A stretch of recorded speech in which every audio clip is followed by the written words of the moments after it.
Hey there guys, this is Colton with 3D Mats, and today we're going to be showing you how to use and install the multifunctional car step ladder from 3D Mats.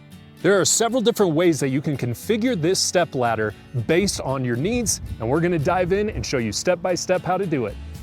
Alright, first we'll take a look at the standalone configuration on this step ladder when you need the ladder to be mobile and independent of the vehicle.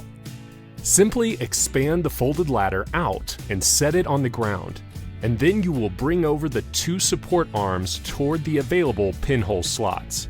Pull the ringed metal pin to allow the support arm to slide into place, and then release the pin to firmly lock the support arm. Simple, right?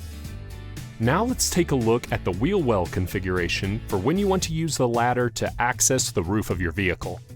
With the ladder freely extended, you are going to take the side of the ladder which has the top platform and point the legs toward the wheel well and slide them into place on top of your vehicle's tire.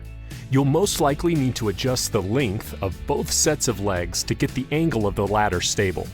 This is done by simply pressing in the metal spring button on the leg, which will let you either extend or shorten each leg individually. Continue to adjust the legs until the ladder is level and stable, and then slide the support arms into their new available slots, which will help support the ladder. Now you can easily access your roof with the ladder conveniently positioned right next to your vehicle. The final configuration for the step ladder is when you want to utilize it off the rear of your vehicle's trunk or cargo area. This configuration is similar to the wheel well, but uses this rear brace attachment to connect the ladder. Start again by pointing the legs of the top platform side of the ladder towards the cargo area and slide the legs into the vehicle.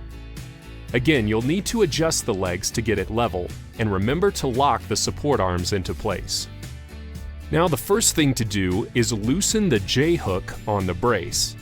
Then slide the brace over the top of the ladder. Each arm has a cup shape that will allow it to rest on each leg of the ladder. Now turn the J-hook until it aligns with the rear gate attachment hook on your vehicle. Then tighten the screw until snug. This step ladder also has an extra surface attachment which installs very easily like so into the handle gap on the ladder. You will also use the pull pins and the support arms to support this extra table attachment. And there you have it. This step ladder is incredibly versatile, and it is a great accessory for any of your outdoor adventures. Now, if you'd like to learn more about this step ladder from 3D Mats, you can get more information in the video description below. Thank you guys so much for watching.